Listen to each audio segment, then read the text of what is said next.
morning and welcome back to another video, and welcome back once again to Narita Airport Terminal 1.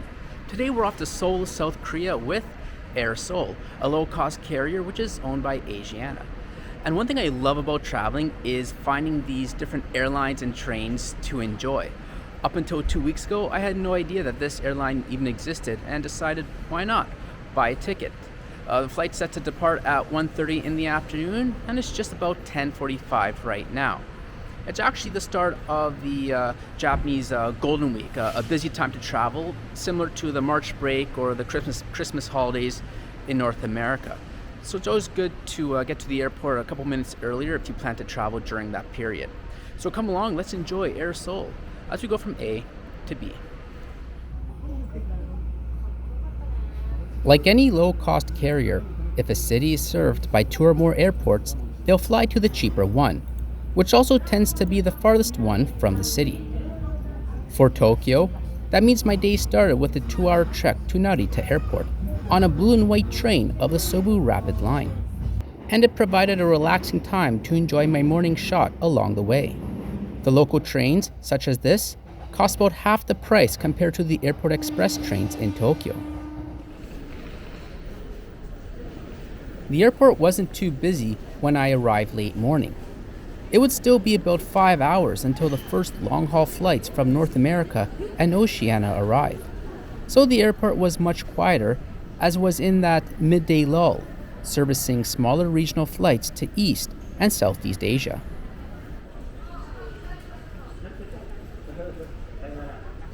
Air Seoul's check-in at Narita is at the far end of Terminal 1's south wing. By the time I arrived, there was a healthy line, and I was surprised they didn't employ a kiosk like other low-cost carriers. Nonetheless, the wait wasn't too taxing. It took about 30 minutes to work through the queue. The line moved pretty well, and I simply had to show my passport to receive my boarding pass and a tag on my carry-on bag. So it was a great, easy check-in experience with Air Seoul. Boarding pass in hand, it was now time for the formalities.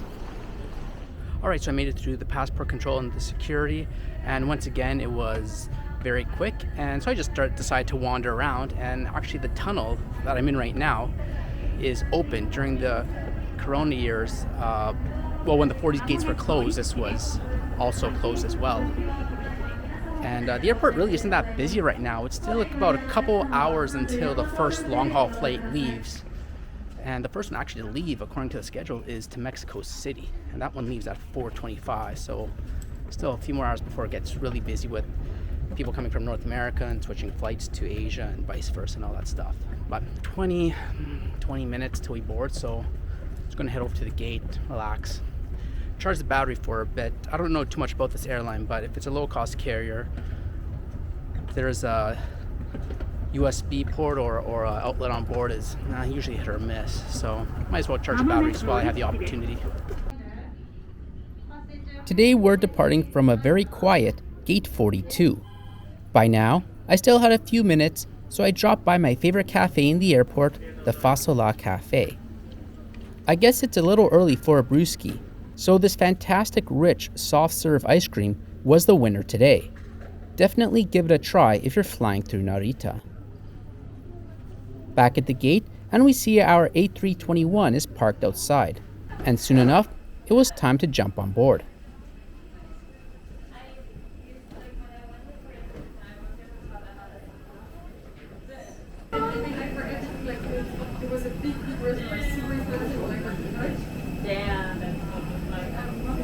For this flight, I chose 32F, a window seat in the rear of the plane. Air Seoul has 6 A321-200 aircraft in their fleet, with either 195 or 200 seats with 4 lavatories on board. This aircraft spent its first 4 years flying for Asiana before joining Air Seoul in mid-2016.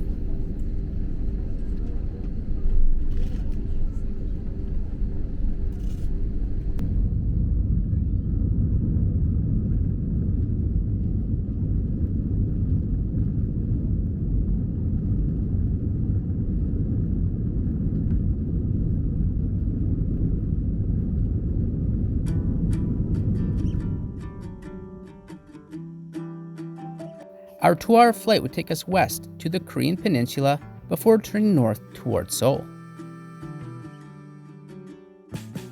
The single cabin is laid out in a 3-3 seating configuration.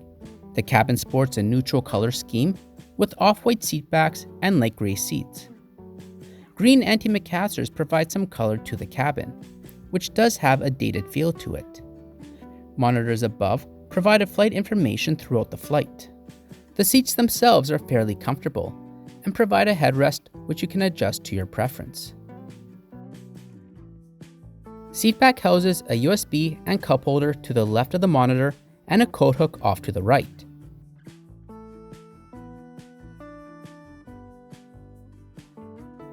Below is the seatback table and the single pocket, which contains the safety card, Cafe Mint, Aerosol's onboard menu, and the duty-free catalog. Seat pitch comes in at 32 inches, providing a good amount of space. Under your seat is a power outlet, and above you have access to a reading light and air control.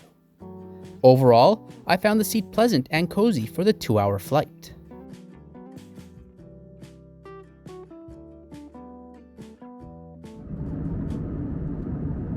Air Seoul doesn't provide Wi-Fi on its aircraft, so be sure to download any media you wish before taking off. And of course, I extend an invite to new viewers to subscribe for continued aviation and travel-related content. The tray table folds in half and can be extended if you wish to enjoy a snack or get some work done. The menu in the seat pocket illustrates what you can get with Cafe Mint. You can pay via credit card or one of the 4 currencies: Korean won, Japanese yen, Chinese RMB, or the American dollar. The prices appear very reasonable as well, and there's a healthy selection of drinks, snacks, and small meals. Instead of bringing a cart through the aisle, guests would simply call the cabin attendant over, and they would take the order and payment, delivering the purchased item a few moments later. I pre-ordered my meal online when I purchased my ticket.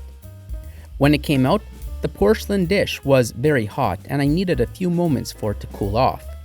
I went with the chicken and beer combo, which also came with a pineapple cup and a cup of water. And I was surprised. Wow, 2 beers. Geez, it's only a 2-hour flight. It certainly looks appetizing, doesn't it? Sadly, the taste didn't match the initial impression. Korean chicken tends to have a nice spicy punch, which I was looking for, and unfortunately, the meal was missing that. A little more seasoning to brighten up the meal would make this an excellent choice on a low-cost carrier. But the warm meal and a cold beer was an excellent way to enjoy the flight. So cheers to visiting Korea. I had such a great time on this short 4-day trip.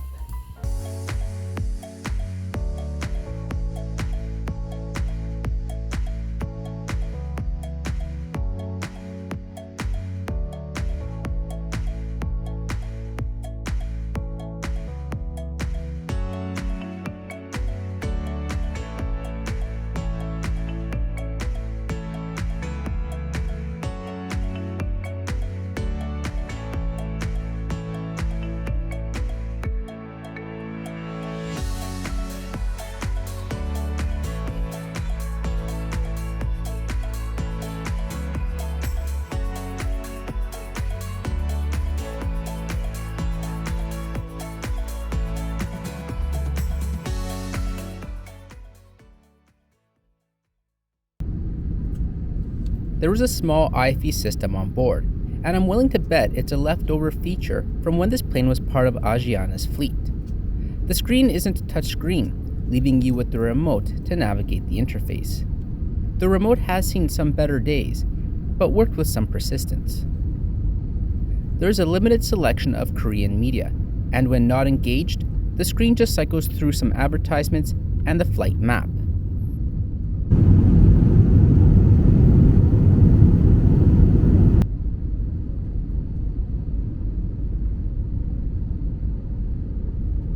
As far as ticketing was concerned, it was an easy and simple process to follow. The base ticket fare was 26,000 yen, which includes 15 kilograms of carry-on. I then opted to pay to select a window seat at the rear of the plane for 300 yen. Then you have the options for meals, and this is where I purchased that chicken beer combo.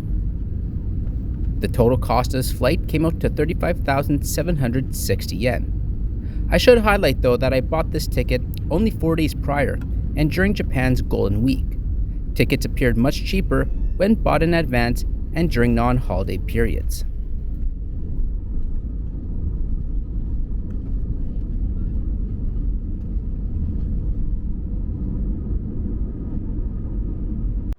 Alright, so that's an Air Seoul flight from Tokyo to Seoul. And overall, it was a nice little 2-hour flight over. It was a little bumpy at times, but it happens in some flights. But the check-in process was nice and easy, and they didn't appear too stingy with the baggage weight allowance. The crew on board were friendly and interactive, and the seats what you expect for a low-cost carrier. The in-flight entertainment system really didn't provide any value to myself, and it was kind of finicky with the controls at times. And the meal that I pre-ordered, I'm going to give that 6 stars out of 10. And I need to check if I was supposed to get 2 beers. They gave me 2 beers, and I thought only one came with the meal, so I just need to go back and check that.